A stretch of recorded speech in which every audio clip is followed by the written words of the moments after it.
आदाब नाज़रीन, जी सलाम में इस्तकबाल है आपका। आपके साथ मैं हूं शाज़िया निसार। वक्त हो चला है कश्मीर एक्सप्रेस का। शुरुआत हेडलाइंस के साथ। वादी में बदला मौसम का मिजाज, मुख्तलिफ मकामात पर बर्फबारी के साथ हो रही है मुसलसल बारिश, सयाहों के चेहरे पर चमक। कठुआ गैंग रेप और कत्ल मामले में 8 साल की मासूम को इंसाफ दिलाने के लिए वादी के मुख्तलिफ मकामात पर एहतजाज, कसूरवारों को सख्त से सख्त सजा देने का मुतालबा। ग्राम स्वराज अभियान में प्रधानमंत्री उज्ज्वल योजना के तहत जम्मू कश्मीर के हर घर को रोशन करने की कोशिशें तेज, मुख्तलिफ मकामात पर बांटे गए मुफ्त गैस कनेक्शन। जी मीडिया पर खबर दिखाने का बड़ा असर, खवातीन रग्बी खिलाड़ियों को खुद ट्रेनिंग देने पहुंचे श्रीलंका के एमपी और स्टार खिलाड़ी नमल राजपक्सा। और जस्टिस राजेंद्र सच्चर का कई दिन अस्पताल में रहने के बाद इंतकाल, 94 साल की उम्र में इस दुनिया को अलविदा कहा।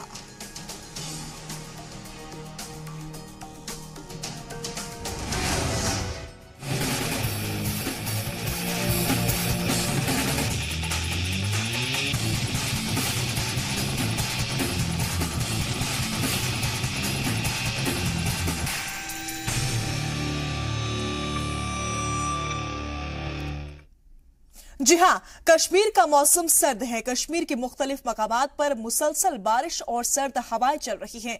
करगिल, जम्मू और कश्मीर में कल से ही मुसलसल बारिश हो रही है। जोजिला और द्रास के अलावा मुख्तलिफ मकामात पर बर्फबारी भी जारी है। महकमा मौसमियात के मुताबिक कल सुबह तक मौसम में बेहतरी की उम्मीद है।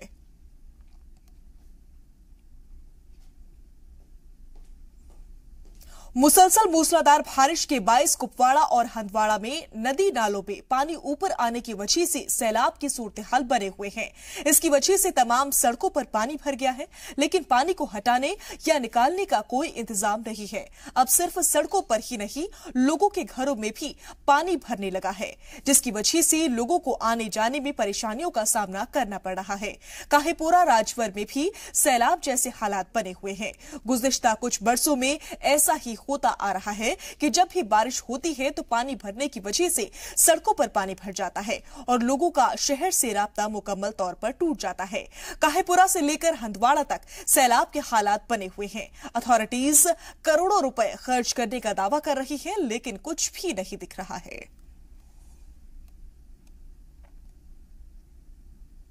कश्मीर, गुलमर्ग, सोनमर्ग और पहलगाम में आज भी बर्फबारी हुई है। इसके अलावा श्रीनगर के मुख्तलिफ इलाकों में बारिश के साथ साथ सर्द हवाएं भी चल रही हैं। जोजिला पास, अमरनाथ गुफा, द्रास और करगिल में भी बर्फबारी हुई है। कश्मीर के डिविजनल एडमिनिस्ट्रेशन ने एवलांच की वार्निंग जारी कर दी है।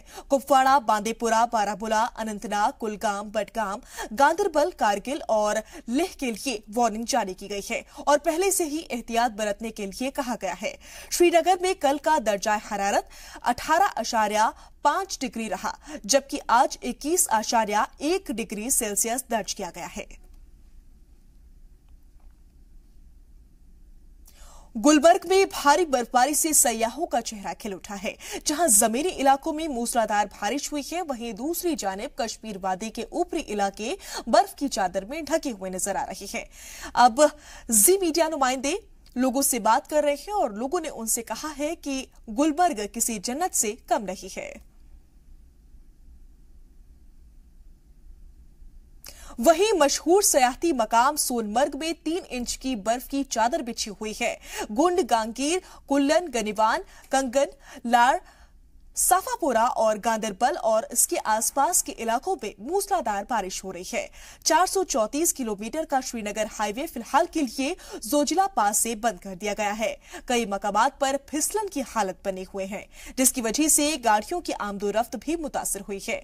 वैसे तो हाईवे खुला हुआ है, लेकिन जोजिला पास पर सिर्फ एक तरफ से गाड़ियों की आमदोरफ्त है।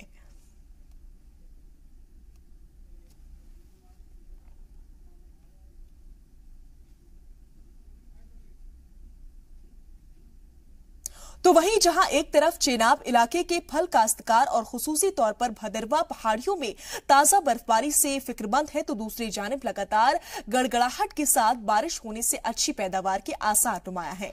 कई मकामात पर पिछले एक हफ्ते से तेज हवाओं और बारिश के बाद चेनाब वादी के बालाई इलाकों में आज सुबह ताजा बर्फबारी हुई। रिपोर्टों के मुताबिक कैलाश माउंटेन रेंज समेत चेनाब के कई इलाकों में भारी बर्फबारी हुई है।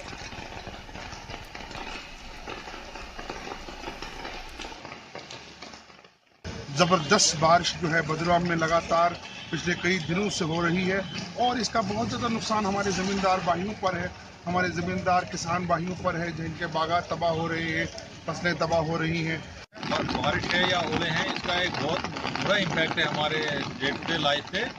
इससे हमारा फल फ्रूट सारा डिस्ट्रॉय हो गया, समझ लीजिए कि 0% रहेगा। ज़मीन पे इसका बुरा असर है। तो ये जो बारिशें हैं, बेमौका की बारिशें हैं, इसका तो एक आम आदमी की जिंदगी पर बहुत बुरा असर है। भारी बारिश के चलते आज जम्मू में टेम्परेचर कम रहा। सुबह से शुरू हुई बारिश पूरे दिन जारी रही, जिसमें गर्मी से लोगों को काफी राहत दी है। लोगों ने एक जगह से दूसरी जगह जाने के लिए छतरियों का भी इस्तेमाल किया। वहीं लोगों का कहना था कि बारिश होने से तेज गर्मी से काफी राहत मिली है।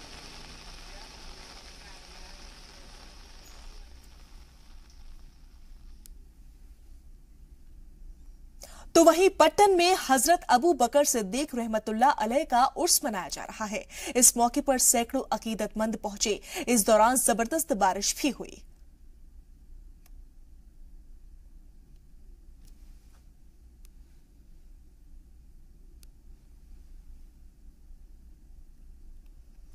जी हां, तो अलग अलग जगहों की आपको तस्वीरें दिखाई जा रही हैं, अलग अलग सिचुएशन आपको बताई जा रही है कि किस तरीके से कहां पर क्या कुछ हो रहा है, किस तरीके से तेज बारिश हो रही है, साथ साथ बर्फबारी भी हो रही है। आप अलग अलग जगहों की तस्वीरें देख रहे हैं। अभी जो तस्वीर अपनी टीवी स्क्रीन पर आप देख रहे हैं वो पट्टन की तस्वीर है, जहां पर बर्फबारी हुई है। तस्वीर में आप साफ तौर पर देख सकते हैं। बता दें आपको कि पट्टन में हजरत अबू बकर सिद्दीक रहमतुल्लाह अलैह का उर्स मनाया जा रहा है और इस मौके पर सैकड़ों तादाद में अकीदतमंद तो पहुंच ही रहे हैं, लेकिन साथ ही साथ यहां पर जबरदस्त बारिश भी हुई है। और इसी खबर पर ज्यादा जानकारी के साथ श्रीनगर से हमारे ब्यूरो चीफ से तजम्मुल जुड़ रहे हैं। तजम्मुल, आपके पास क्या कुछ जानकारी है? अभी इस वक्त क्या सिचुएशन है वहां पर? वक्त भी बारिश जोरों से हो रही है और लाल चौक और उसके गिरते नवा में पानी की निकासी न होने की वजह से नाकस ड्रेनेज सिस्टम की वजह से चलना फिरना मुहाल हो गया और आसपास में अबूर मरूर पे बहुत ज्यादा असर पड़ा।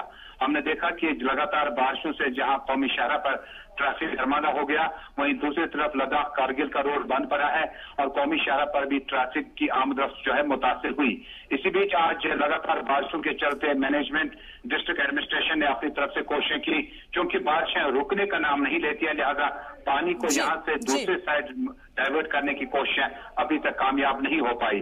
श्रीनगर म्युनिसिपल कॉर्पोरेशन का अमला और मुतल्लिका डिस्ट्रिक्ट में म्युनिसिपल काउंसिल का अमला जो है वो तैयार है। डिविजनल इंतजामिया बिल्कुल तैयारी की हालत में है कि बारिशों के बाद जो अबूर मरूर पर मुश्किलात इस वक्त मंडरा रहे हैं उसको किस तरह से एड्रेस किया जा सके। वही महकमा बिजली में भी आज आंख मचोली ही चली और बिजली आती गई, चलती गई, जबकि इंटरनेट सर्विस पे भी इसका कहीं ना कहीं असर कई घंटों तक पड़ा।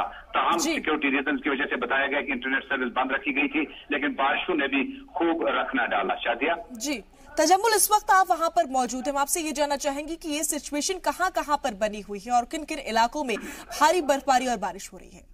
देखिए, बर्फबारी की बात करें तो ऊपरी इलाके में गुलमर्ग, अफरवट की खूबसूरत पहाड़ियां, उसके बाद पहलगाम, सोनमर्ग, यूसमर्ग, ये वो सयाहती मकामात हैं जहां पर अभी भी टूरिस्ट मौजूद है और टूरिस्ट आते रहते हैं। लेकिन आज जिस तरह से ये बर्फबारी, हल्की बर्फबारी हुई, उससे कुदरती मनाजिर में और खूबसूरती पैदा हुई। लेकिन साथ ही साथ जो सदर जिला मकामात है जिनमें कुपवाड़ा, बांडीपोरा, कारगिल और बाकी इलाके हैं, जैसे कुपवाड़ा से करना का रोड है, उसमें भी मुसाफिरों को काफी मुश्किलात का सामना करना पड़ा। इसी तरह बांडीपोरा गुरेज रोड जो है वहां पर भी बहुत सारे अबूर मरूर में खलल पड़ा।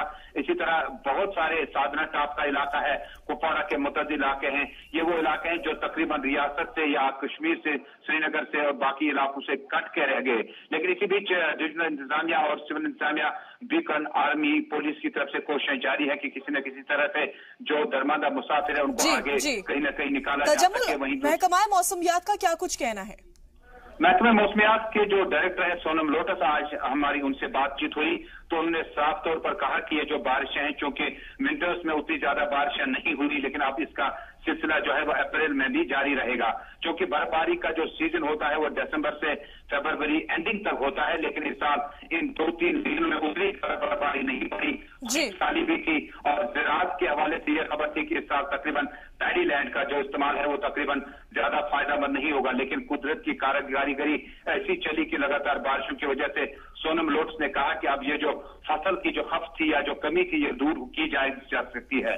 साथ ही साथ जो लगातार बर्फबारी या बारिशें हो रही है ऊपरी इलाकों में बर्फबारी, जबकि मैदानी इलाकों में बारिशें हो रही है, इससे निपटने के लिए महकमा मौसमियात ने कहा कि तकरीबन 10 से 12 घंटे तक इसमें उतनी ज्यादा तब्दीली नहीं आएगी, लेकिन 10 से 12 घंटे मुकम्मल होने के बाद जो है इस सिचुएशन को देखते हुए, ऐसे मौसम को देखते हुए किसी तरह के कोई खास इंतजाम किए गए हैं हम लोगों के लिए? देखिए, पहले से ही डिविजनल इंतजामिया या सूबाई कमिश्नर बसीर अहमद खान ने एडवाइजरी जारी की थी कि अवलांच यानी बर्फानी तूदे गिराने का खतरा रहेगा, जिसमें गुरेज के ऊपरी इलाके, बांडीपोरा, कुपवाड़ा, शोपियन और बहुत सारे इलाके हैं, करना, साधना टॉप, ये वो इलाके हैं जहां से बर्फानी तूदे गिराने का एहतमाल था। और यानी बर्फ के इस एवलांच से बचने के लिए पहले से कहा गया था कि ऊपरी वाले इलाके में जो लोग हैं वो नीचे मैदानी इलाकों का रुख करें, और जो आरजी मकानों में हैं, जो शहर में रह रहे हैं, वो थोड़ा सा पक्के मकानों की तरफ कहीं ना कहीं मुंतकिल होने की कोशिश पुलिस, इंतजामिया और डिविजनल इंतजामिया डिस्ट्रिक्ट। जो छोटे-छोटे बच्चे स्कूल जाते हैं उनके लिए किसी तरह का कोई फैसला लिया गया है ऐसे मौसम में? शब मेराज का आखिरी जुमा था और जुमातुल विदा पे आज चूंकि छुट्टी थी, अब कल देखना होगा कि क्या डिविजनल इंतजामिया, चूंकि लगातार बारिशें हो रही है और कॉलेजों और हायर सेकेंडरी में पहले से ही सियासी मामला छाए रहे, देखना होगा कि देर तक क्या कल स्कूलों में छुट्टियां होंगी या नहीं, क्योंकि पहले से ही सोनम लोटस जो कि महकमे मौसमियात के नाज़िम हैं वो बता चुके हैं कि 10 से 12 घंटे तक बारिशें रुकने का फिलहाल कोई चांस नजर नहीं आता। लिहाजा देर गए तक जो छोटे छोटे बच्चे स्कूल वगैरह जाते हैं, क्या उन्हें तातील का ऐलान किया जाएगा या नहीं? जी चलिए, बहुत बहुत शुक्रिया इस तमाम जानकारी के लिए। आप नजर बनाए रखें, हम आपसे आगे भी अपडेट्स लेते रहेंगे।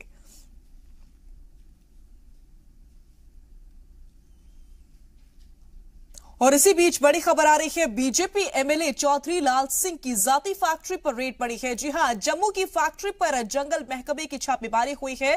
कई घंटों तक चली रेड। इस वक्त की अहम खबर, चौधरी लाल सिंह ने कठुआ रेप मामले के बाद से इस्तीफा दिया था।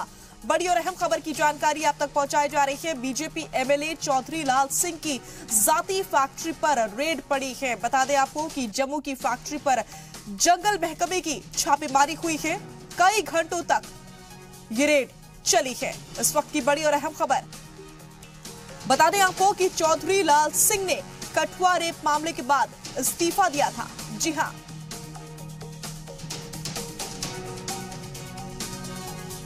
चौधरी लाल सिंह की जाती फैक्ट्री पर रेड पड़ी है। इस वक्त की बड़ी और अहम खबर की जानकारी, जम्मू की फैक्ट्री पर जंगल महकमे की छापेमारी, कई घंटों तक ये रेड चली है। और इसी खबर पर ज्यादा जानकारी के साथ हमारे नुमाइंदे फोन लाइन पर जुड़ चुके हैं राजन वैद। राजन, आपके पास ताजा जानकारी क्या कुछ है? छापेमारी में क्या कुछ निकल कर आया है? जी शादिया, मैं आपको बता दूं, आज शाम को ही जो है फॉरेस्ट डिपार्टमेंट की ओर से आज जो चौधरी लाल सिंह है अभी हाल ही में काबीना से बाहर निकाले गए हैं, उनकी जो फैमिली बिजनेस है उस पे जो है रेड की गई है। ये कथा बनाने की फैक्ट्री है और इसमें ये इल्जाम आयद किया गया है कि इसमें जरूरत से ज्यादा जो है कथा बनाया जा रहा है, जितना एक नॉर्म्स के मुताबिक होना चाहिए वैसा नहीं। लेकिन कहीं ना कहीं ये साफ वाज़ेह हो जाता है कि एक तरह से बदले की कार्रवाई हुकूमत की ओर से की गई है, क्योंकि जिस तरह से लाल सिंह ने एक मुहिम चलाई है पिछले कुछ दिनों से, जब से वो काबीना से बाहर आए और सरकार के खिलाफ उन्होंने मोर्चा खोल दिया है और खुल के ये मांग की है कि जो सीबीआई की मांग है वो लाजमी है और वो सही है। और कल ही उन्होंने शाम को कैंडल मार्च किया, जिसमें हजारों की संख्या में जो है लोग भी उनके साथ जुटे, और उससे पहले जो रोड शो किया था जम्मू से कठुआ तक, तो कहीं ना कहीं हुकूमत की परेशानियां हैं वो और भी बड़ी हैं इससे, क्योंकि जिस तरह से लाल सिंह खुल के सामने आ गए उससे कहीं ना कहीं ये कोशिश यही है कि किसी न किसी तरह जो है इनको रोका जाए। और जी, बताया जा रहा है राजन की कई घंटों तक ये रेड चली है, तो इसमें क्या कुछ सामने निकल कर आया है, ये आपसे जानना चाहेंगे? अभी जो रेड चली है, अभी इसमें क्या कुछ निकल के आया है वो भी साफ नहीं हो पाया है, लेकिन अभी भी जराये के हवाले से खबरें हैं कि रेड चल रही है। और आनन फानन में जिस तरह से मंत्री पद से हटाए जाने के बाद जिस तरह की रेड होती है, तो ये अपने आप में सवालिया निशान। अब इस रेड के बाद से चौधरी लाल सिंह ने अब तक कुछ कहा है, किसी तरह का उनका कोई रिएक्शन सामने आया है? जी, अभी चौधरी लाल सिंह का कोई रिएक्शन सामने नहीं आया है। अभी देखना होगा कि क्या कुछ निकल के इसमें सामने आता है, और तभी वो कुछ ना कुछ बयान जरूर देंगे, क्योंकि कहीं ना कहीं ये कार्रवाई उनकी आवाज को दबाने की और जो उनकी मुहिम है, खासकर उनको ये बात का इशारा दिया गया है कि अगर वो हुकूमत के खिलाफ चलेंगे तो कार्रवाई उनके खिलाफ भी हो सकती है। चलिए, बहुत बहुत शुक्रिया इस तमाम जानकारी के लिए। आप नजर बनाए रखें, हम आपसे आगे भी अपडेट्स लेते रहेंगे। तो अहम खबर की जानकारी आप तक पहुंचाई जा रही है।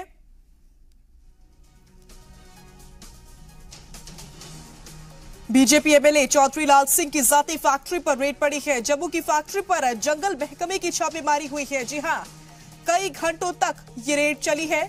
चौधरी लाल सिंह ने कठुआ रेप मामले के बाद इस्तीफा दिया था, और जैसे कि हमारे नुमाइंदे तमाम जानकारी दे रहे थे, कल रात तक उन्होंने कैंडल मार्च भी किया है और वो तमाम कोशिशें भी कर रहे थे। इसी बीच उनकी फैक्ट्री पर रेड पड़ी है। हालांकि अभी तक किसी तरह का कोई रिएक्शन उनका नहीं आया है इस खबर पर। बढ़ते हैं आगे। कठुआ रेप और कत्ल मामले में 8 साल की मासूम को इंसाफ दिलाने के लिए मुल्क के चारों तरफ से एक सुर में एक ही आवाज बुलंद है, हमें इंसाफ चाहिए। देखिए इस रिपोर्ट में।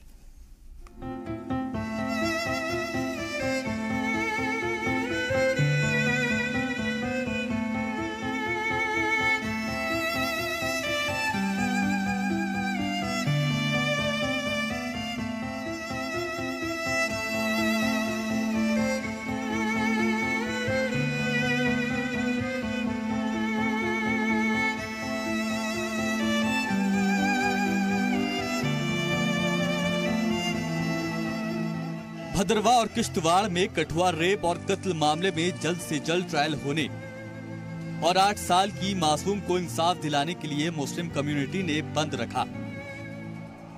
किश्तवाड़ की मजलिस शौरा और भद्रवाह की अंजुमन इस्लामिया की जानिब से बंद बुलाया गया था। भद्रवाह और किश्तवाड़ की तमाम दुकानें और कारोबारी इदारे बंद रहे, लेकिन स्कूल, सरकारी दफ्तर और बैंक में मामूल के हिसाब से काम हुआ। इसके अलावा पब्लिक एंड प्राइवेट ट्रांसपोर्ट की आमदोरफ्त पर भी कोई असर नहीं पड़ा। भद्रवाह के अंजुमन इस्लामिया के सदर परवेज अहमद ने बताया कि हमने पुरअमन तरीके से बंद बुलाया है।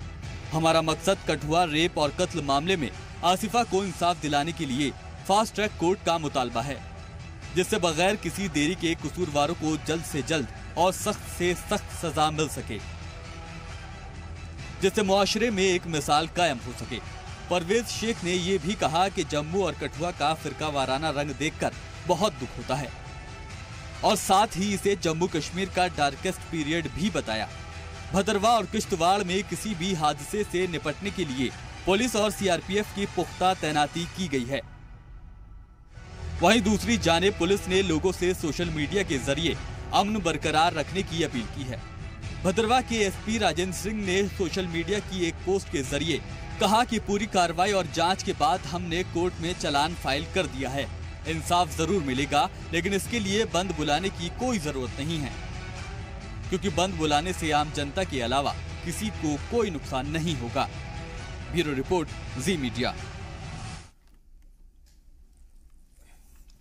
बढ़ते हैं खबरों में। आगे आपको बताया जा रहा है कि इस तरीके से क्या कुछ हो रहा है कठुआ मामले को लेकर, और उसी से जुड़ी तमाम जानकारी आपको दी जा रही है। मुल्क में 8 साल की मासूम के साथ हुई वहशियाना हरकत के बाद पूरे मुल्क में हर तरफ से मासूम को इंसाफ दिलाने के लिए मांगे तेज हो गई है। जेके सिख इंटेलेक्चुअल लीडर्स का कहना है कि कठुआ रेप और कत्ल मामले में कसूरवारों को सख्त से सख्त सजा होनी चाहिए, साथ ही इसकी जांच सही तरीके से होनी चाहिए।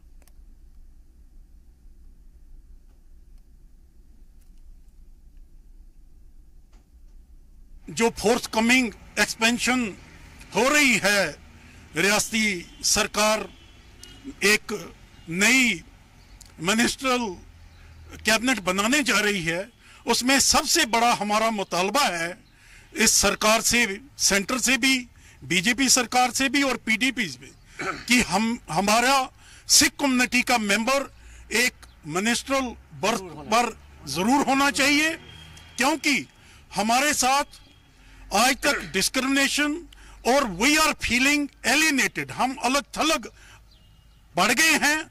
हमें समझा जा रहा है कि ये एक अलग थलग है, जबकि लद्दाख में, जम्मू में और कश्मीर में हर कम्युनिटी को रिप्रेजेंटेशन है। वे मिनिस्टर भी हैं, मेंबर ऑफ पार्लियामेंट भी हैं, कैबिनेट मंत्री भी हैं, डिप्टी चीफ मिनिस्टर भी हैं और चीफ मिनिस्टर भी हैं। लेकिन सिख कम्युनिटी को अलग थलग हमेशा रखा जाता है, हमारे साथ सौतेली माँ का व्यवहार किया जाता है। और हम अपील करते हैं नरेंद्र मोदी जी से भी और सत्य शर्मा जो यहाँ के प्रधान हैं हमारे जम्मू कश्मीर के, कि एक सिख को कैबिनेट मंत्री अवश्य बनाएं। अगर ऐसा वो नहीं करेंगे तो अगली बार हम ऐसा फैसला लेंगे कि हम वोटिंग में हिस्सा नहीं लेंगे और रियासती सरकार का और पूरा बहिष्कार करेंगे। जी हां, कठुआ रेप और कत्ल मामले में 8 साल की मासूम को इंसाफ दिलाने की आड़ में वादी में लोगों ने पैसे वसूलने भी शुरू कर दिए हैं। हालिया दिनों में सोशल मीडिया पर एक ऑडियो क्लिप भी वायरल हो रहा है, जिसमें तालिब हुसैन के ऊपर इल्जाम लगाया जा रहा है। तालिब हुसैन का कहना है कि वे किसी भी तरह की इंक्वायरी के लिए तैयार है। हमारे साथ चीफ स्पोक्स पर्सन जो बीजेपी के हैं सुनील सेठी। सर, जिस तरह की ये बातें सामने निकल के आई हैं कि इस आसिफा के नाम पर चंदा इकट्ठा किया गया है, पैसा इकट्ठा किया गया है, इसको बीजेपी किस तरह से देखती है? क्या ये जांच का विषय है, आपको लगता है? डेफिनेटली जांच का विषय है। देखिए, आसिफा के नाम के ऊपर पैसे इकट्ठे क्यों किए जा रहे हैं? जब आसिफा की फैमिली को ट्रायल कोर्ट की तरफ से 2 लाख रुपया दिया गया और आसिफा के केस को लड़ने के लिए जो है वो सरकारी वकीलों की एक टीम है, तो आसिफा की फैमिली को इस केस के बारे में पैसे क्यों इकट्ठे उनके नाम पे किए जा रहे हैं? और अगर पैसे इकट्ठे किए जा रहे हैं तो कितने पैसे हैं जो उनकी फैमिली को मिले? उनको तो कोई पैसा नहीं मिल रहा है। और जैसी रिपोर्ट आ रही है उसके हिसाब से ये पैसे लाखों में नहीं, अब तो शायद करोड़ों में स्वेल कर रहे हैं जो उसके नाम पे इकट्ठे हुए। अब ये पैसा, ये जो कारोबार किया जा रहा है एक बच्ची की डेड बॉडी के ऊपर, ये चिंता का विषय भी है और ये बड़ा इनह्यूमन है। उनको कोर्ट में ही जाना पड़ेगा। क्योंकि जतिंदर सिंह ने अभी ये कहा है कि अगर स्टेट गवर्नमेंट कहती है तो सीबीआई जांच करवाई जा सकती है, तो स्टेट गवर्नमेंट को कहां आपत्ति है? नहीं, ऐसा नहीं है, क्योंकि जब चालान पेश हो गया तो स्टेट गवर्नमेंट अपने तौर पे कह भी नहीं सकती है। वो मुझे नहीं लगता है कि स्टेट गवर्नमेंट की कोई ऐसी पावर अभी है कि स्टेट गवर्नमेंट कहेगी कि इसको सीबीआई के पास रेफर करवा दो और सेंट्रल गवर्नमेंट उसको करवा देगी। ऐसी बात नहीं है। जब ये मैटर कोर्ट के पास चला गया तो अब इसको कोर्ट ही डिसाइड करेगी और वो ट्रायल कोर्ट डिसाइड नहीं करेगी, वो हाई कोर्ट या सुप्रीम कोर्ट ही डिसाइड करते हैं कि इसकी इन्वेस्टिगेशन जो है वो री इन्वेस्टिगेशन करवाई जाए। अब री इन्वेस्टिगेशन जो है वो सीबीआई से भी हो सकती है, किसी और एजेंसी से भी हो सकती है, लेकिन वो करवाएगी जो है वो सुपीरियर कोर्ट, वो गवर्नमेंट नहीं करवा सकती है। सर, एक आखिरी सवाल ये मैं चाहूँगा पूछना है कि बीजेपी क्या ये मांग करती है कि जो ये मनी फंडिंग की जो बात की गई है या मनी कलेक्शन की बात की गई है, इसमें जो है एक बड़े लेवल की कार्रवाई होनी चाहिए, जांच होनी चाहिए? वो एनजीओ जो पैसे इकट्ठा कर रहे हैं, फंड्स इकट्ठा कर रहे हैं बच्ची के नाम के ऊपर, उनके ऊपर भी माकूल कार्रवाई होनी चाहिए। ये पैसा कहाँ से आ रहा है उसके ऊपर भी कार्रवाई होनी चाहिए, और ये पैसा कहाँ जा रहा है उसके ऊपर भी कार्रवाई होनी चाहिए। कहीं ऐसा तो नहीं कि इस फंड के चक्कर में, फंडिंग के चक्कर में जो है वो पैसा जो है वो बाहर से कहीं से भी आना शुरू हो गया इस फंड के चक्कर में और बाद में उसको चैनलाइज किया जाएगा किसी और जगह के लिए। हमारे को ये भी सोचना चाहिए। इसमें मुझे लगता है कि एक एफआईआर जो है वो इसके ऊपर भी लगे और इसकी इन्वेस्टिगेशन जो है वो एनआईए से हो, ताकि ये इसके सोर्सेज सारे के सारे चेक भी होने चाहिए कि फंडिंग कहाँ से आ रही है। तालिब हुसैन हैं जिस पर ये इल्ज़ामात लगाए गए हैं कि रेप विक्टिम के नाम पर पैसा इकट्ठा किया गया है। तालिब, इन इल्ज़ामातों को किस तरह से देखते हैं? मैं इन जो इल्ज़ामात हैं इनको, अब देखने वाला क्या है इसमें बेसिकली, सबसे पहली बात तो ये है कि तालिब हुसैन वो आदमी है जिस पे इल्ज़ामात लगाए जा रहे हैं, आप सवाल पूछ रहे हैं, लेकिन तालिब हुसैन, दूसरी बात ये है कि वो आदमी है जिसने सबसे पहले इस बच्ची के लिए आवाज़ उठाई और सबसे पहले उसके इंसाफ के लिए लड़ा, और पुलिस ने अरेस्ट भी किया और पीएसए के तहत अंदर भी किया, और बेशुमार मरतबा प्रोटेस्ट वगैरह अपने साथियों के साथ और हंगर स्ट्राइक पे भी गया, और ऑनरेबल हाई कोर्ट के अंदर जो रुजू किया, I am the first person, और जहाँ दीपिका जी से और बाकी जो वकील हजरात हैं उनकी सपोर्ट ली। जहाँ तक ताल्लुक़ है मेरे ऊपर पैसों का इल्ज़ाम लगाने का, तो मैंने पहले भी कहा है कि जो भी शख्स इस इल्ज़ाम जो लगा रहा है बेसलेस, वो सबूत लेके आए, कोई भी इंक्वायरी इनिशिएट करे, चाहे वो सेंटर की हो, चाहे स्टेट की हो, चाहे कोर्ट की हो, I am ready to cooperate them. Talib, आपने कहा आपने कोई भी पैसा इकट्ठा नहीं किया, लेकिन अगर कुछ लोगों ने किया है तो कितना गलत मानते हैं इसको? देखिए, अगर कोई अपने बिहाफ पे पैसा इकट्ठा करके उनकी जुडिशियल हेल्प करने के लिए और उनकी फाइनेंशियल हेल्प करने के लिए करता है तो वो उनका अपना ज़मीर है, मैं उसमें नहीं जाऊंगा। नहीं, लेकिन वो पैसा मिला नहीं ना उनके घर वालों को, तो ज़मीर कहाँ से आ गया बीच में? वो तो धोखा है ना किस एक तरह से। देखिए, ये इसका जवाब वही देंगे, या आपको पता होगा वही जवाब देंगे कि उनको मिला है या नहीं मिला, किसने इकट्ठा किया, किसने नहीं किया, वो उस पर सर्च होनी चाहिए ना। NGOs जो सोशल नेटवर्क साइट्स पे दिखा है, तो क्या वो सही है? आई डोंट नो, मैं पहले ही कह रहा हूँ कि मैं सोशल एक्टिविस्ट है, इसलिए नाते कि आप क्या बोलते हैं? मैं सोशल एक्टिविस्ट होने के नाते ये जो गुजारिश जरूर करूंगा, मैं उनकी फैमिली के साथ जुड़ा हुआ हूँ, उनकी फैमिली का भी यही मानना है और हमारी जो बात हुई है वो भी यही कह रहे हैं। इनफैक्ट मैं आज भी उन्हीं के साथ हूँ, आज भी वो मेरे साथ हैं। वो उनका यही कहना है, they are not appealing to help. लेकिन अगर कोई वॉलंटरली जानबूझ के देना चाहता है तो बुरी बात भी नहीं है। वो देना चाहता है, जब देगा, जब for example a person is collecting money on the name of these people और फाइनली जाके नहीं दे रहा है तो जवाबदेह वो है, नॉट मैं जवाब देना। अब मेरा ये सवाल ये भी है कि बीजेपी ने कहा कि एक हाई लेवल जांच इसमें होनी चाहिए, इंडिपेंडेंट जो है FIR लगनी चाहिए, क्योंकि क्या पता ये पैसा किसी और काम के लिए इस्तेमाल किया जाए। ये बहुत अच्छी बात है, मैं वेलकम करता हूँ। बीजेपी ने अगर ये इनिशिएट किया है कोई इंक्वायरी या कोई उस तरह की चीज़, मैं वेलकम करता हूँ। मैं कह रहा हूँ आपके पास कोई भी सबूत है आप लेके आइए। मेरा मानना ये है, हम सबका ये मानना है कि ये जो एक लड़ाई लड़ रहे हैं हम बच्ची के इंसाफ के लिए, उस मसले को हटा के एक नई डिबेट खड़े करने की साजिश है और कुछ नहीं है। और ये जो लोग मुझ पे इल्जाम लगा रहे हैं ये भी उसी ट्रैप का हिस्सा है। और मैं ये फाइनली आपसे ये रिक्वेस्ट करता हूँ, आपके चैनल के माध्यम से लोगों से ये गुजारिश करता हूँ कि आप इस पे ये डिमांड कीजिए कि एक इंक्वायरी जो है इनिशिएट हो, आई विल कोऑपरेट। और इसी के साथ यहां रुक रहे एक छोटे से ब्रेक के लिए, जल्द हाजिर होते हैं कुछ और खबरों के साथ।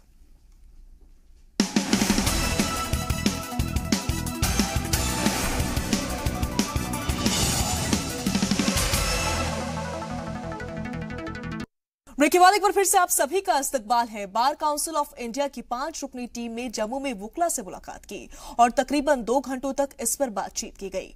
जम्मू बार एसोसिएशन ने भी अपना मौकिफ रखा। वहीं बार काउंसिल ऑफ इंडिया को 3 दिन के अंदर अदालत उज़्मा को मुकम्मल रिपोर्ट सौंपनी है। अभी हम मौजूद हैं जम्मू हाई कोर्ट में। जो बार काउंसिल की जो टीम है वो आज जम्मू हाई कोर्ट पहुंची है और BS लाथिया जो उनके साथ हैं, जिन पर इल्जामात लगे थे, जिस तरह से दीपिका सिंह राजावत को धमकियां दी गई, इस तरह की बातें सामने आई थी। और उसके बाद कठुआ में जिस तरह से चार्जशीट को दाखिल करने में रोका गया, उस पर वकीलों का क्या रोल था, क्या वो सही था, गलत था, इस पर सब जो बार काउंसिल की जो टीम है, 5 सदस्यीय टीम, इसकी जाँच करेगी और अपनी रिपोर्ट जो 3 दिन के अंदर सुप्रीम कोर्ट को सौंपेगी। कैमरामैन आशु के साथ Rajan Vaid, Zee media, Jammu. Kathua gangrape case में ड्राई वारदात से मिले सबूतों को लेकर एक बड़ा इंकशाफ हुआ है। दिल्ली की फॉरेंसिक लैब ने इस मामले से जुड़े सभी सबूतों की जांच की है और उसे सही बताया है। दिल्ली FSL की रिपोर्ट के मुताबिक मंदिर में मिले खून के धब्बे मुतासरा के ही हैं। जांच में इस बात की तस्दीक हो जाने से ये बात तो साफ हो गई है कि 8 साल की बच्ची से मंदिर के अंदर ही रेप किया गया था। इतना ही नहीं, मंदिर से मिली बाल की लड़ियों की जांच करने पर मालूम चला कि उसकी DNA प्रोफाइल इस मामले के एक मुलजिम शुभम सांगरा से मिलती है। दिल्ली फॉरेंसिक लैब ने अपनी ये रिपोर्ट अप्रैल के पहले हफ्ते में दे दी है। साथ ही रिपोर्ट में इस बात की भी तस्दीक हुई है कि बच्ची के कपड़ों पर मिले खून के धब्बे उसके DNA प्रोफाइल से मैच करते हैं। दिल्ली FSL ने मुतासिरा बच्ची के पास खून पाए जाने की बात रिपोर्ट में तस्दीक की है। गौरतलब है कि कठुआ गैंगरेप केस की जांच कर रही जम्मू कश्मीर पुलिस की खुसूसी जांच टीम SIT को जांच में कई मुश्किलें आ रही थी, क्योंकि उन्हें जो सबूत मिले थे वे मुलजिमों को कसूरवार साबित करने के लिए काफी नहीं थे। बता दें कि इस मामले से जुड़े मुलजिमों ने मुबैना तौर से कुछ मकामी पुलिस वालों के साथ मिलकर मुतासिरा बच्ची के कपड़े धुल दिए थे, जिससे सबूत को बरामद किया जा सके, बर्बाद किया जा सके, माफ कीजिएगा। वहीं रियासत का फॉरेंसिक लैब भी कपड़ों पर खून के धब्बे ढूंढने में कामयाब नहीं हो पाया था। इस वजह से ही SIT मुलजिमों के खिलाफ केस दर्ज नहीं कर पा रही थी। इसके बाद जम्मू कश्मीर के DGP ने वजारत दाखिला से मदद मांगी थी, जिससे सबूतों की जांच दिल्ली फॉरेंसिक लैब की जानिब से कराई जा सके।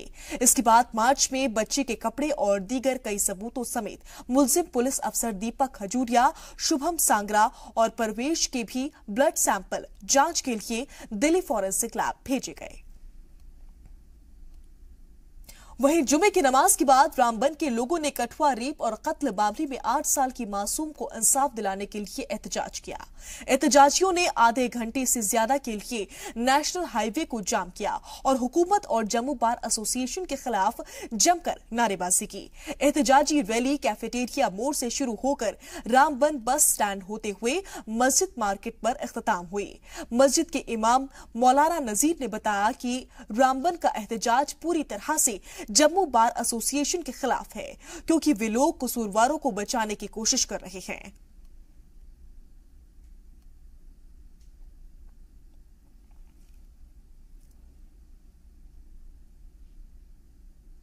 तो वहीं रफियाबाद, रुहामा और बोनियार बारामूला से तलबा ने कठुआ में हुए मासूम के साथ रेप और कत्ल को लेकर एहतजाज किया। तलबा आम लोगों के साथ मेन चौक रुहामा और बोनियार बारामूला में इकट्ठा हुए और इंसाफ के लिए नारे लगाए और कहा कि मुलजिमों के सख्त से सख्त सजा मिलनी चाहिए।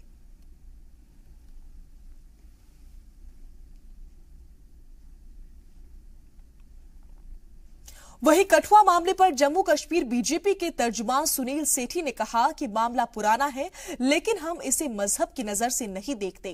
रियासत की किसी बच्ची के साथ ऐसा नहीं होना चाहिए। जो भी लोग इसमें शामिल हैं, उन्हें बर्दाश्त नहीं किया जाएगा। बीजेपी को यकीन है कि वजीर आला इस मामले में कोई मुरव्वत नहीं करेंगी। बीजेपी ने अपने 2 वुज़रा से इस्तीफा ले लिया है।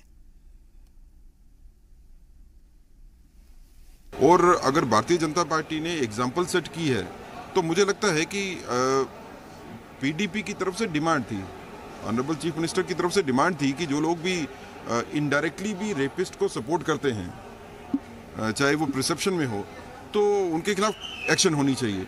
लेकिन हम ये उम्मीद ज़रूर करते हैं कि अगर इस तरह की एलिगेशन, सीरियस एलिगेशंस आती हैं कुलगांव के मसले में, तो पीडीपी जो है वो उसको भी इंसाफ जो है वो बच्ची को इंसाफ वैसे ही मिलेगा जैसे पीडीपी ने डिमांड किया था कठुआ के मामले में, या कहीं और डिमांड हो सकता है। वहीं एडवोकेट अंकुर शर्मा का बयान सामने आया है। आइए देखते हैं उनके बयान में क्या कुछ है। ये क्लियरली एस्टैब्लिश करता है कि एक मनगढ़ंत कहानी थी, एक झूठ का पुलिंदा था, जिसे कोर्ट से छुपाया गया, जिसे एक्यूज्ड की फैमिली से छुपाया गया, जिसे पब्लिक डोमेन में नहीं आने दिया। अब कहीं जाके जब मेडिकल रिपोर्ट्स आई हैं तो क्लियरली आपके सामने ये एस्टैब्लिश हो गया है। आज न्यूज़पेपर्स में खबरें भी छपी हैं मेडिकल एक्सपर्ट्स के ओपिनियन के साथ कि रेप था ही नहीं। तो इसलिए कहीं ना कहीं क्राइम ब्रांच की पोल खुलती नजर आ रही है और इसके पीछे एक पॉलिटिकली कम्युनली मोटिवेटेड एजेंडा था। तो वहीं एनसी के एमएलए शमीमा फिरदौस का नईम अख्तर के बयान पर क्या कुछ कहना है, आइए जानते हैं। न सिर्फ हम जम्मू कश्मीर की बात करें, सारे हिंदुस्तान की बात करें, बल्कि हम वर्ल्ड ओवर की बात करें कि सारी दुनिया में इस वक्त आप देख लीजिए एयरपोर्ट पे किस तरह से, इस्तांबुल में, लंदन में कैसे कैसे वहाँ पे लोगों ने कहा है कि जस्टिस फॉर आसिफा। और जो जम्मू कश्मीर में जो हमारे लोग हैं वो मुतमईन नहीं है। जो हमारा क्रिमिनल जस्टिस सिस्टम है जो हिंदुस्तान का, वो बहुत ही स्लो है। बढ़ते हैं आगे। जिला के तालीम महकमे की जानिब से सरकारी स्कूलों में पढ़ने वाले बच्चों को तालीमी महकमे की जानिब से हर साल सहूलियात के तौर पर मुफ्त किताबें दी जाती है, लेकिन तालीम महकमे के कई टीचर चंद पैसे की लालच में सरकारी किताबों को स्टोर से निकालकर काला बाजारी करते हैं। वहीं सरकारी स्कूलों के बच्चों ने भी बताया कि हमें सरकारी किताबें नहीं मिली है। तालीमी महकमे को काफी वक्त से सरकारी किताबों की काला बाजारी करने की शिकायतें मिल रही थी और कई प्राइवेट स्कूल्स के बच्चों से सरकारी किताबें मिली जो उन्होंने बाजार से खरीदी है। कार्रवाई के मद्देनजर सीईओ के अहकामात पर दरहाल, थन्ना मंडी, राजौरी समेत दीगर सभी 17 एजुकेशन जोन का जायजा लेकर किताबों की सरकारी स्टोरों को सीज किया गया है। सरकारी किताबों को खुले में मार्केट की दुकानों और प्राइवेट स्कूलों में बिक्री करने वालों पर सख्त कार्रवाई के लिए राजौरी के हर एजुकेशन जोन के लिए 3 रुकनी कमेटी तश्कील कर जांच की कार्रवाई शुरू की है। तो वहीं बांदीपुरा में एक ऐसा स्कूल है जहां सिर्फ 2 कमरे हैं। हालात इतने खराब हैं कि स्कूल में एक भी बैतुल खला मौजूद नहीं है। देखिए इस रिपोर्ट में। जब बात तालीम हासिल करने की हो और स्कूल में बुनियादी सहूलियात तक मौजूद न हो, इसे आप चाहे हुकूमत की नाकामयाबी कहिए या फिर बच्चों की बदकिस्मती, हम तो इसे तालीम हासिल करने के तई बच्चों का जज्बा कहेंगे। जी हाँ, आज हम आपको एक ऐसे स्कूल की कहानी बताएंगे जिसमें बुनियादी सहूलियात न होने के बावजूद भी बच्चों को तालीम हासिल करने और बड़े होकर कुछ करने का शौक उन्हें यहाँ खींच लाता है। एक ऐसा स्कूल जो कहने को तो स्कूल है, लेकिन क्लासरूम के नाम पर सिर्फ 2 ही कमरे मौजूद हैं। बुनियादी सहूलियात के नाम पर ना तो पीने का साफ पानी है और ना ही बैतुल खला मौजूद है। यह सरकारी स्कूल सैयद मोहल्ला हाजन में 2008 में बना था, लेकिन आज तक बुनियादी सहूलियात के नाम पर ना तो बैतुल खला है और ना ही पीने का साफ पानी। ये सिर्फ तलबा का तालीम हासिल करने का जुनून ही नहीं, बल्कि टीचर्स के पढ़ाने के जज्बे का भी सबूत है, जिनका कहना है कि हालात चाहे जैसे भी हों, हमें तो बच्चों को हर हाल में पढ़ाना है। सबसे पहले ये यहाँ की प्रॉब्लम जो है वो टॉयलेट की प्रॉब्लम है। यहाँ पर टॉयलेट नहीं है यहाँ पर, और जो बच्चे हैं जो इनको टॉयलेट करना पड़ता है तो खुले में जाना पड़ता है, दूसरों की ज़मीन में जाना पड़ता है। आपने देखा होगा यहाँ कि कहाँ से बच्चे जाते हैं टॉयलेट करने के लिए। इससे क्या होता है कि गंदगी फैल जाती है, बीमारियों का खदशा रहता है। तो यहाँ पर टॉयलेट की सबसे बहुत बड़ी प्रॉब्लम है। उसके बाद अगर हम देखेंगे कि पीने का पानी भी यहाँ पर दस्तयाब नहीं है, उसके लिए भी गवर्नमेंट ने कोई फैसिलिटी अभी नहीं रखी है यहाँ पर। तो 2 कमरों में तकरीबन 6 क्लास हैं, 2 कमरों में पढ़ाते हैं हम। तो उससे क्या प्रॉब्लम होती है कि एक क्लास को पढ़ाते हैं तो दूसरों को वेट करना पड़ता है, उसके बाद हम दूसरी क्लास को पढ़ाते तो उन 2 को वेट करना पड़ता है। तो वो बहुत बड़ी प्रॉब्लम है यहाँ पर। अफसोस की बात यह है कि 2008 में स्कूल की तामीर हुई थी और आज 10 साल बाद भी स्कूल में एक बैतुल खला तक नहीं बन पाया। और जब स्कूल में टॉयलेट ही मौजूद न हो तो स्कूल की लड़कियां तक खुले में टॉयलेट करने पर मजबूर है। जहां एक जानिब वजीर आजम नरेंद्र मोदी पूरे हिंदुस्तान में बैतुल खला बनाने का दावा करते हैं, वहां एक चौथी जमात की लड़की का कहना है कि टॉयलेट बगैर जाए स्कूल में पूरा दिन गुजारना नामुमकिन सा हो जाता है। एक और 5वीं जमात की लड़की का कहना है कि हम तमाम बुनियादी सहूलियात से महरूम हैं। स्कूल में ना तो प्लेग्राउंड है और ना ही पीने के लिए साफ पानी। यहाँ पर टॉयलेट नहीं है, यहाँ पर टॉयलेट लगता है तो यहाँ पर हम जाते हैं तो यहाँ पर गंदगी फैलती है, इससे इंसान बीमार पड़ता है। और यहाँ पर बाथरूम नहीं है, यहाँ पर हमें घर जाना पड़ता है, फिर वहाँ पर टॉयलेट करना पड़ता है। यहाँ पर एक क्लास में 3 क्लास है और ऐसे 3 क्लास और तीसरी, चौथी, 5वीं ऐसे ही है। स्कूल के ऑफिशियल रिकॉर्ड्स के मुताबिक स्कूल में 45 तलबा हैं, लेकिन कमरे सिर्फ 3 हैं, जिसमें से 2 क्लासरूम हैं और टीचर्स को सारे काम इन्हीं 3 कमरों में करने पड़ते हैं। वहीं जब इस बारे में एजुकेशन डिपार्टमेंट के डिप्यूटी चीफ एजुकेशन ऑफिसर को बताया गया तो उन्होंने कहा ये बहुत सीरियस मैटर है और हम जल्द से जल्द इन सारी परेशानियों का हल निकालेंगे। कि आपकी ज़ुबानी में ये बात सुन रहा हूँ, इंशाल्लाह मैं कल ही ये पता कर लूँगा कि कहाँ पर ये परेशानी है, क्योंकि हमें आज टॉयलेट्स को हर जगह पर होना बहुत ज़रूरी है, खासकर बच्चों और बच्चों के अलग अलग होने चाहिए। मैं देखूँ जहाँ पर ऐसी प्रॉब्लम है हम देखेंगे कि हमसे क्या हो सकता है और ज़रूर हम इंशाल्लाह ये टॉयलेट बनवा के ही रहेंगे। परेशानी चाहे जो भी हो, देखना ये होगा कि अब इनकी परेशानी का हल कब निकलेगा। फरीना खान, जी मीडिया। इसी के साथ यहाँ रुक रहे हैं एक और छोटी सी ब्रेक के लिए, जल्द हाजिर होते हैं कुछ और खबरों के साथ।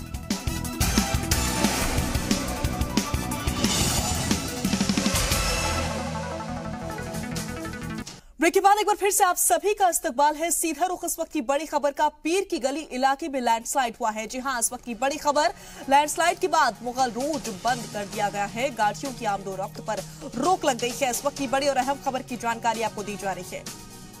पीर की गली इलाके में लैंडस्लाइड हुआ है। जी हां, लैंडस्लाइड के बाद मुगल रोड को बंद कर दिया गया है, वहीं गाड़ियों की आमदोरफ्त पर रोक लगा दी गई है। जम्मू को वादी कश्मीर से जोड़ने वाली एक अल्टरनेटिव रोड है नेशनल हाईवे के अलावा। आज आपको पता है कल रात से काफ़ी तेज़ बारिश हो रही है और जो हमारे कुछ रिजॉर्ट स्पोर्ट्स हिल स्टेशन है वहाँ बर्फ़बारी भी हुई है। तो मुगल रोड का जहाँ तक ताल्लुक़ है, इस पर स्लाइड आने की वजह से पीर की गली से लेकर नीचे तक ये क्लोज है। मुख्तलिफ स्पॉट्स पर लैंडस्लाइड्स आए हैं। जैसे ही बारिश रुकेगी और थोड़ा मौसम साजगार होगा, इसके मुगल रोड का जो रेस्टोरेशन वर्क है वो स्टार्ट किए जाएंगे और मुगल रोड को दोबारा ओपन कर दिया जाएगा। और इसी खबर पर ज्यादा जानकारी के साथ हमारे नुमाइंदे फोन लाइन पर जुड़ चुके हैं रमेश बाली। रमेश, अभी इस वक्त वहां पर क्या हालात बने हुए हैं, आपसे ये जानना चाहेंगी, और क्या कुछ इंतजाम किए गए हैं? पुंछ में हो रही लगातार बारिश के कारण पुंछ को कश्मीर के साथ जोड़ने वाली मुगर रोड आज पीर की गली के पास छत्तापानी और मानसर के पास लगातार पहाड़ी गिरने से और ताजा बर्फबारी के कारण बंद हो गई है। अभी बारिश लगातार जारी है, जिसके कारण जिला इंतजामिया को मुगर रोड को साफ करने में काफी मुश्किलात का सामना करना पड़ रहा है। वहीं जिला इंतजामिया का कहना है कि बारिश रुकने के बाद ही रास्ता साफ हो सकेगा। हम आपको बता दें कि कुछ दिन पहले भी अचानक रास्ता बंद होने से 300 के करीब लोग मुगर रोड में फंस गए थे, जिसे बाद में पुलिस ने रेस्क्यू करके बड़ी मुश्किल से निकाला था। वहीं मोहम्मद असद का भी कहना है कि हमने टीमें तो भेज दी हैं, पर जब तक बारिश रुकेगी नहीं, रास्ता साफ करना बड़ी मुश्किल का काम है। जी रमेश, मुगल रोड जो है वो काफी अहम रोल निभाता है, तो ऐसे में क्या कुछ किया जाएगा जबकि वो बंद कर दिया गया है? हम आपको बता देंगे ये मुगर रोड काफी हाइट पे जी रमेश, आपकी आवाज ठीक तरीके से नहीं पहुंच पा रही है। तमाम जानकारी के लिए बहुत बहुत शुक्रिया। आप नजर बनाए रखें, हम आपसे आगे भी अपडेट्स लेते रहेंगे। जी हाँ, पीर की गली इलाके में लैंडस्लाइड हुआ है। लैंडस्लाइड के बाद मुगल रोड को बंद कर दिया गया है। गाड़ियों की आमदोरफ्त पर भी रोक लगी है। बढ़ते हैं आगे। मुल्क भर में ग्राम स्वराज अभियान के तहत रामबन में उज्ज्वला दिवस मनाया गया। ADFCS and CA, GR loan, DGM, IOC, Pamposh मतल, मैनेजर IOC, राकेश टिकू और तमाम अफसरान ने इस प्रोग्राम में शिरकत की। रामबन के MLA नीलम लंगे और रामबन के DDC तारिक हुसैन ने जरूरतमंदों को प्रधानमंत्री उज्ज्वला योजना के तहत इंडियन ऑयल कॉरपोरेशन के सिलेंडर बांटे। MLA ने इस मौके पर बोलते हुए कहा कि इससे सभी लोगों को गैस मिल सकेगी और सबके घर में चूल्हा जल सकेगा।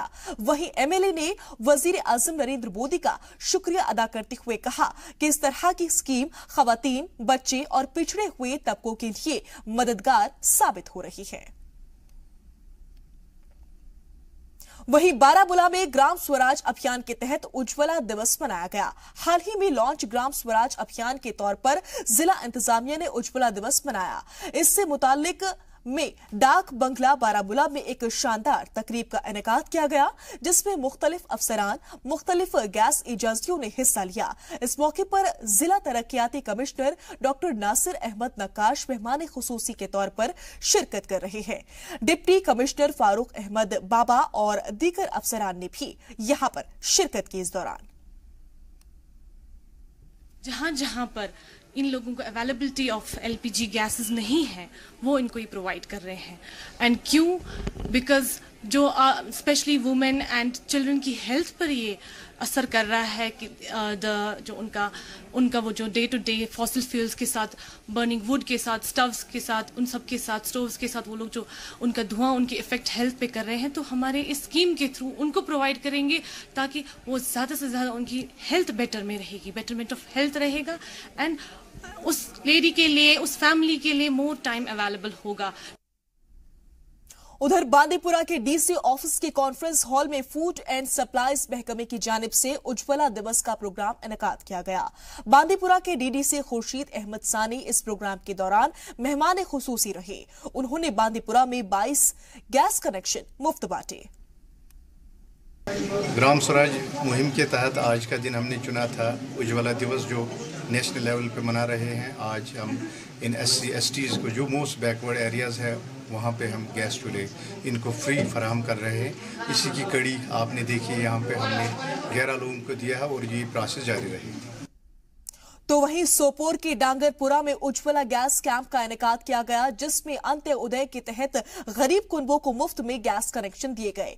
ये कैंप भट्ट गैस एजेंसी और गुंजू गैस एजेंसी की जानिब से लगाए गए। इस मौके पर सोपोर के MLA हाजी अब्दुल रशीद डार और दूसरे अफसरान ने शिरकत की। इस खास प्रोग्राम में सरकार की मुख्तलिफ स्कीम्स और उनके फवाइद के बारे में लोगों को बेदार किया गया।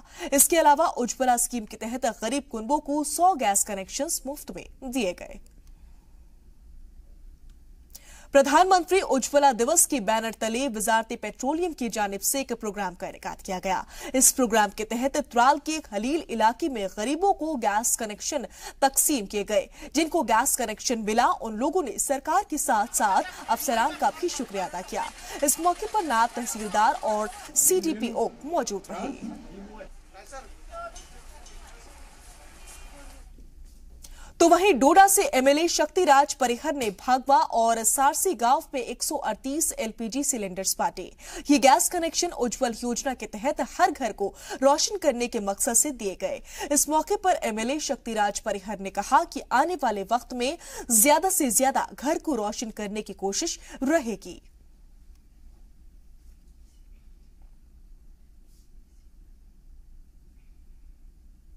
बढ़ते हैं आगे। जी मीडिया पर जम्मू कश्मीर की खवातीन रग्बी टीम की खबर दिखाने का बड़ा असर हुआ है। पेश है ये रिपोर्ट। श्रीलंका के सियासतदान और रग्बी के खिलाड़ी नमल राजपक्सा ने जम्मू कश्मीर की खवातीन रग्बी टीम का कोच बनकर खुद तरबियत देने का फैसला लिया है। जी मीडिया पर खबर देखने के बाद नमल राजपक्सा ने खुद ट्रेन से जम्मू कश्मीर पहुंचने का फैसला किया। वाज़ेह रहे कि नमल राजपक्सा श्रीलंका के बेहतरीन रग्बी खिलाड़ियों में से एक हैं। First of all, I want to thank WION that they have connected the two different parts of the world, Sri Lanka and Kashmir. And today they have come here. We have connected with them, the MP of Sri Lanka, and today they have given us the opportunity to coach with us. So also I want to thank the JNK Sports Council, without whose help it wouldn't have been possible in Kashmir. Today we have the ground, we have the players, we have the facilities for the coaches and the players today on the ground. So it's really good. It feels really good. नमल की team ने Jammu Kashmir sports council से खुद राब्ता कायम करके वादी में rugby workshop का इनेकाद कराया, जिसके बाद एक हफ्ते की ट्रेनिंग देने के लिए कोचेस का एक वफ्द खुद कश्मीर पहुंचा। आपको बता दें कि इस वर्कशॉप को खुद श्रीलंका के MP और रग्बी के स्टार खिलाड़ी नमल राजपक्सा ने स्पॉन्सर किया। I'm thankful to everyone, JK Sports Council, Sports Secretary and WION channel that they connected two parts of the world and we are fortunate कि like हमें training दी जा रही है। काफ़ी टाइम से हम बहुत hard work कर रहे थे इस चीज़ के लिए। So we are thankful to everyone, we are thankful to Sri Lanka team, we are thankful to everyone who is indulged in this. Kashmiri खिलाड़ियों को मजीद ट्रेनिंग देने के लिए श्रीलंका के कोचेस ने खुद आगे आकर एक अहम किरदार अदा किया है। कश्मीरी खिलाड़ियों का कहना है कि कोचेस बहुत अच्छे हैं और उनको एक बेहतर खिलाड़ी बनाने में उनकी मदद कर रहे हैं। Yeah, I can feel that they love the game. So even the girls and boys both, they love the game, but they have to improve the skills. That's why we are here to do that. So from the sports council and the chief minister and Mr. Wahid, they invite us to come to help this rugby through our honorable MP Namal Rajapaksa. So we work together. He's a former Sri Lanka captain and a rugby player. So we thought to come and help this rugby in your city.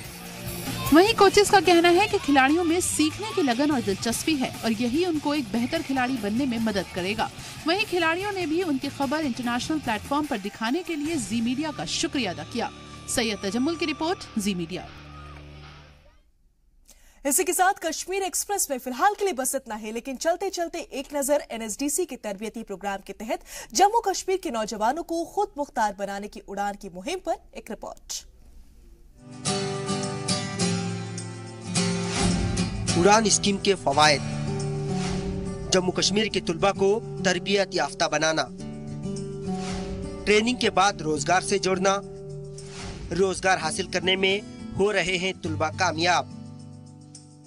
इस कश्मीरी नौजवान का नाम अत्तर नजीर कुरैशी है। अत्तर नजीर ने उड़ान scheme के जरिए दिल्ली में 3 माह की तरबियत हासिल की। तरबियत हासिल करने के बाद ही स्पेक्ट्रम एकेडमी में सीनियर एग्जीक्यूटिव के तौर पर इनका तकर्रुर हो गया। आज अत्तर नजीर कुरैशी कंपनी के असिस्टेंट मैनेजर ऑपरेशन हैं और वो अपने मुस्तकबिल को लेकर मुतमईन और खुश हैं। कंपनी के जुड़ने के साथ मेरे को बहुत ही अच्छा लगा। मेरे को एक्सपोजर मिला, मेरे को काम करने के लिए टीम अच्छी मिली, प्लस हमारा कश्मीर में भी स्टाफ हैं, जम्मू में भी स्टाफ हैं जो मेरे को रिपोर्ट करते हैं। आजकल के डेट पर मैं असिस्टेंट मैनेजर ऑपरेशंस हूँ और उड़ान के जुड़ने के बाद मैं यही सोचता हूँ कि मेरे को बहुत ही अच्छी अपॉर्चुनिटी मिली और बाकी जो भी बच्चे हैं उनको भी अच्छी अपॉर्चुनिटी मिलती है, क्योंकि मेरे ही जो दोस्त वगैरह हैं वो दूसरे कंपनीज़ में जॉब करते हैं। और आज मैं यही चाहता हूँ कि जो भी कश्मीर के बच्चे हैं, जो अगर उनको एक्सपोजर चाहिए तो वो कश्मीर या जम्मू से बाहर निकल कर अपना जो भी फ्यूचर है वो अच्छा बनाएं। 977 कश्मीरी नौजवानों को हॉस्पिटैलिटी, सिविल एविएशन, हवाबाजी और रिटेल के सेक्टर में तरबियत दी जा चुकी है। Spectrum academy private limited company के एमडी संजय गोधवानी का कहना है कि जम्मू कश्मीर के नौजवान बासलाहियत और काबिल हैं, इसलिए उड़ान स्कीम को और आगे बढ़ाने की जरूरत है ताकि ज्यादा से ज्यादा तुलबा इस स्कीम से मुस्तफिद हों। आज तक हमने करीबन अबाउट 1000 स्टूडेंट्स की ट्रेनिंग कर ली है, जिसमें से अप्रोक्सीमेटली आई थिंक 300 से 400 स्टूडेंट्स को हमने जॉब दिलवा दिया है। कि हम जबरदस्ती तो किससे कर नहीं सकते, जो फील्ड में वो जाना चाहते हैं, एविएशन हो या हॉस्पिटैलिटी, हम उसमें ज्यादा कंसंट्रेट करते हैं। एक बेसिक ट्रेनिंग के बाद उनको कंसंट्रेशन देते हैं जिसमें उनकी इच्छा है जाने की। उड़ान करने से काफी बेहतर हुआ है पहले साल से, तो दूसरे साल और तीसरे साल में काफी उम्मीद हुई है कि इन लोगों को अंदर की जो जिस जगह में बैठे थे वो JNK से निकल के जब ये शहर में आए हैं और उनकी कैपेबिलिटीज ज्यादा दिखाई दे रही हैं, जो सप्रेस होके बैठी थी, आज वो खुल के बात कर सकते हैं, इंटरैक्ट कर सकते हैं। और इसमें गवर्नमेंट ऑफ इंडिया ने जो इनिशिएटिव लिया है, बेस्ट इनिशिएटिव लिया है कि आज JNK को साथ मिला के उनके सब बच्चों को वो दुनिया दिखाई है कि जिसमें आज उनकी कैपेबिलिटीज और उनकी इच्छाएं सारी पूरी हो सके। और हम पूरे सेटिस्फाइड हैं एंड हम और चाहते हैं कि और स्टूडेंट्स आए जो आके इंडिया में आके बेसिकली अपनी जॉब्स का सब कुछ करें।